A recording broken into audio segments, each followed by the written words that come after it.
So today I want to talk about the outer planets and in particular about Pluto.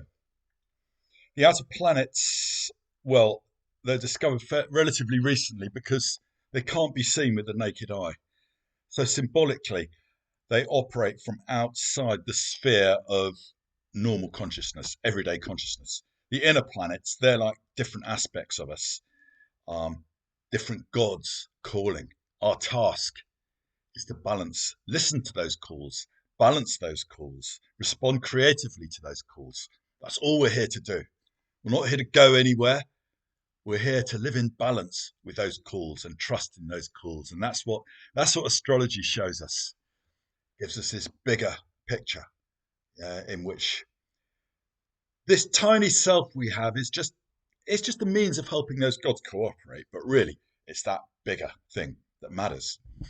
So the outer planets also play a part in our charts.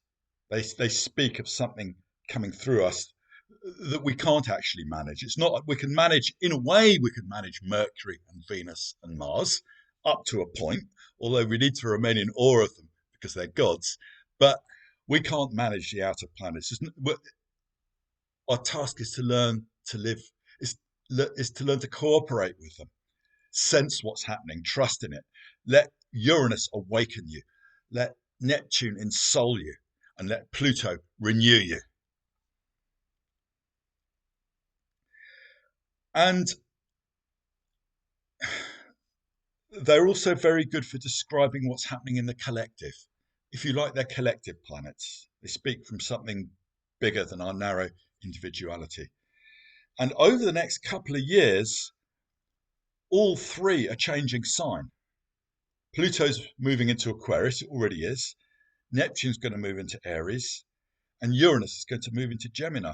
So the whole world is entering a new age in the next couple of years.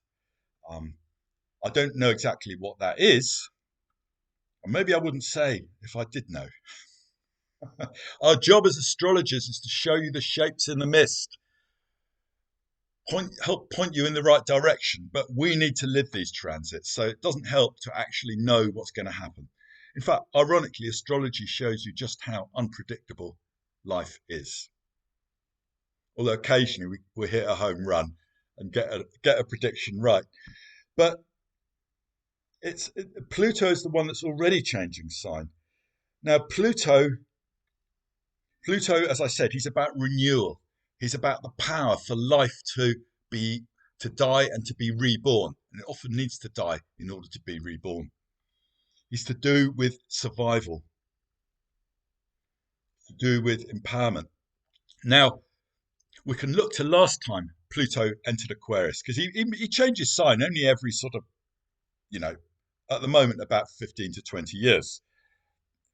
So it's a slow shift. The last time Pluto entered Aquarius was in the late 1700s. Now, Aquarius is the sign of the common man and the sign of invention, yeah, and science. And what did we have? We had the French Revolution and we had the American Revolution. If you like, the arising of democracy, the people overthrowing authority. You know, the result wasn't necessarily good in all ways, but it was that arising of the power of the people, the power, Pluto, of the people. Aquarius, the humanitarian sign. And also, it's a sign of invention. It was the Industrial Revolution. And it was the first AI revolution. Because I think this Pluto in Aquarius is going to be the second AI revolution.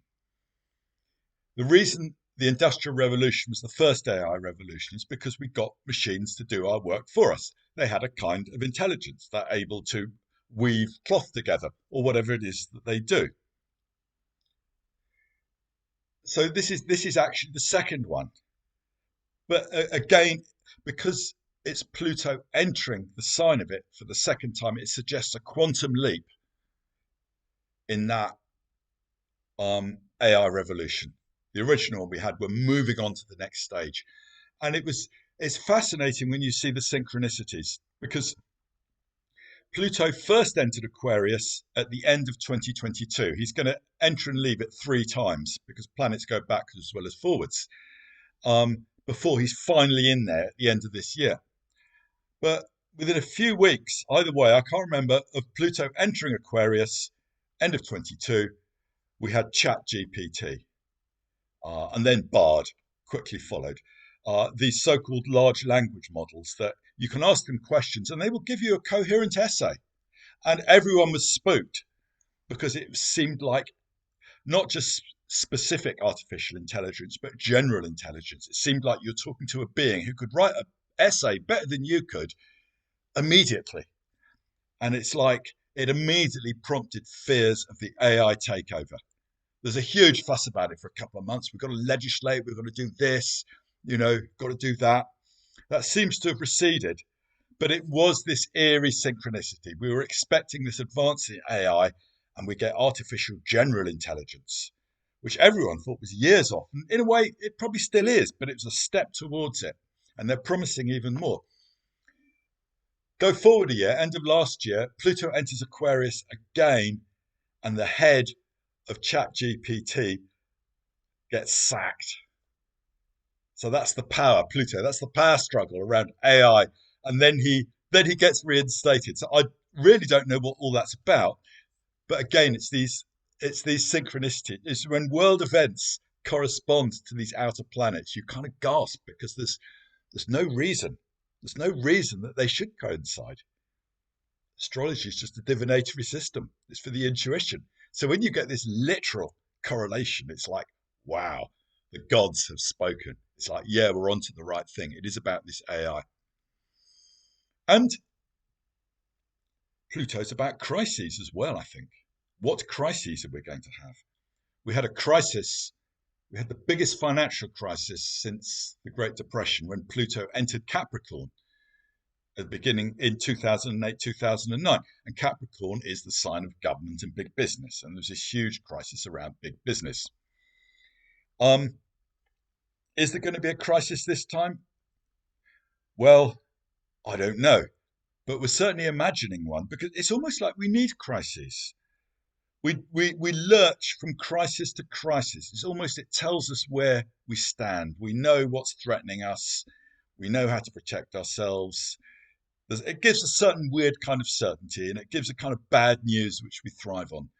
So we had the nuclear crisis through the 80s and 90s. We've had the environmental crisis. That's been ongoing. And then we had the COVID crisis. That took over for a while.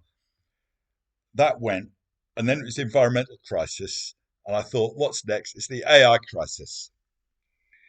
So Pluto in Aquarius could also be a crisis around the threat of the AI takeover. It may not be real, but watch the environmental crisis recede. It's happening already. If you look around the world, governments, they're not putting in place their net zero policies. They're just not.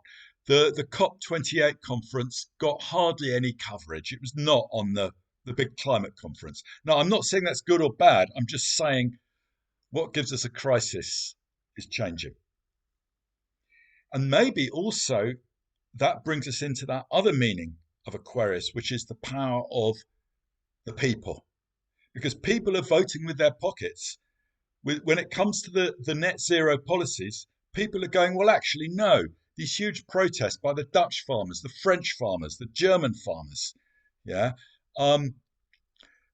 Labour in the UK has just dropped its £28 billion green pledge. Yeah. The Tories are always one step ahead of them in that regard because the people aren't going to go for it. Yeah? Now, again, I'm not saying whether net zero is right or not, but the people are speaking against these policies. And maybe also with the culture wars, the whole woke thing, which is the prioritization of minorities. And some feel the over-prioritization of minorities, and that's what gets called woke. Again, I'm trying not to judge between them because that's not my job as an astrologer. Even though I do have my own opinions, I'll try not to let them sneak in too much. But it's people pushing back against that as well, we could see. So that's one or two of the themes that could be coming up, and I better